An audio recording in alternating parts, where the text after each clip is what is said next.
Nos 2 últimos anos, os trabalhos de investigação sobre o 8 de janeiro foram ininterruptos na Polícia Federal.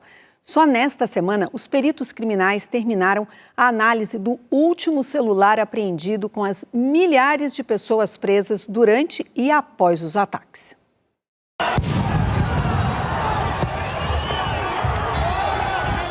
O ataque contra a democracia brasileira ficou marcado como um dos maiores desafios já enfrentados pela equipe de perícia da Polícia Federal. O diretor do Instituto Nacional de Criminalística lembra que, enquanto o país assistia à invasão dos prédios, os peritos já se preparavam para dar início às investigações. Foi o maior esforço de perícia da Polícia Federal e talvez um dos maiores do Brasil. Foram mais de 50 peritos que atuaram num primeiro momento, fazendo a perícia do Palácio do Planalto, depois da Câmara e do Senado, e nos outros dias, foram 3 dias de processamento do STF, era o prédio mais destruído. Nos destroços dos 3 prédios, além de impressões digitais, os peritos recolheram cerca de 400 itens, entre garrafas de água, amostras de sangue e máscaras faciais abandonadas pelos invasores. São vestígios muito bons de obter uma quantidade boa de DNA e, no final, resultar num perfil genético com qualidade. Cerca de 80% apresentou uma quantidade suficiente de DNA para a gente obter depois um perfil genético que pudesse ser interpretado. 90 câmeras de segurança foram analisadas, mais de 1.300 horas de gravações. As imagens ajudaram no reconhecimento de suspeitos e no entendimento de como a depredação aconteceu. Mas essas não foram as únicas imagens examinadas. Quebraram tudo! Ó, nós estamos no palácio aqui, ó. O Supremo é nosso! Alguns fizeram selfie de quebra-quebra, produzindo prova contra si mesmos, né? E outros filmaram outros suspeitos quebrando patrimônio público, né? E por meio dessas fotos, dessas filmagens, nós conseguimos identificar mais pessoas que participaram de atos ilícitos, né? A análise dos celulares apreendidos foi o trabalho mais demorado.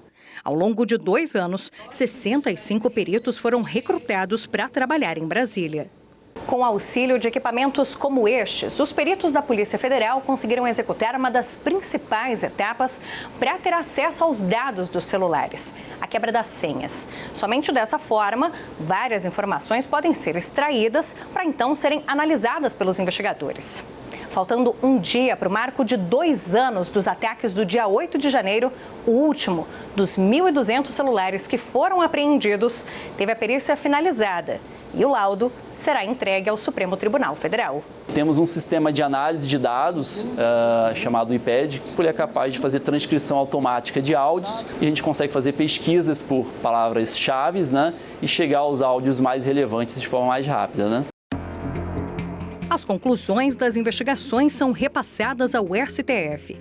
Até agora, 371 pessoas foram condenadas à prisão com penas que chegam a 17 anos. Mais de 500 assinaram acordos para cumprir medidas alternativas. Segundo o Supremo, 122 condenados estão foragidos, 61 com pedido de extradição. 552 processos ainda estão em andamento. Teve o relatório da Polícia Federal, que saiu alguns meses atrás, que mostram fatos inacreditáveis. A gente tem um atentado à democracia, da forma que foi visto ali, para a gente foi muito impactante. E a gente sabia que a gente estava fazendo parte da história do Brasil. Pelo 4º ano consecutivo, o SBT News é a marca mais confiável de jornalismo no Brasil, de acordo com o Instituto Reuters. 62% dos brasileiros consideram o SBT News e o SBT Brasil a fonte mais segura de informação. Além das reportagens da TV, com o SBT News você tem acesso a conteúdos exclusivos quando e onde quiser.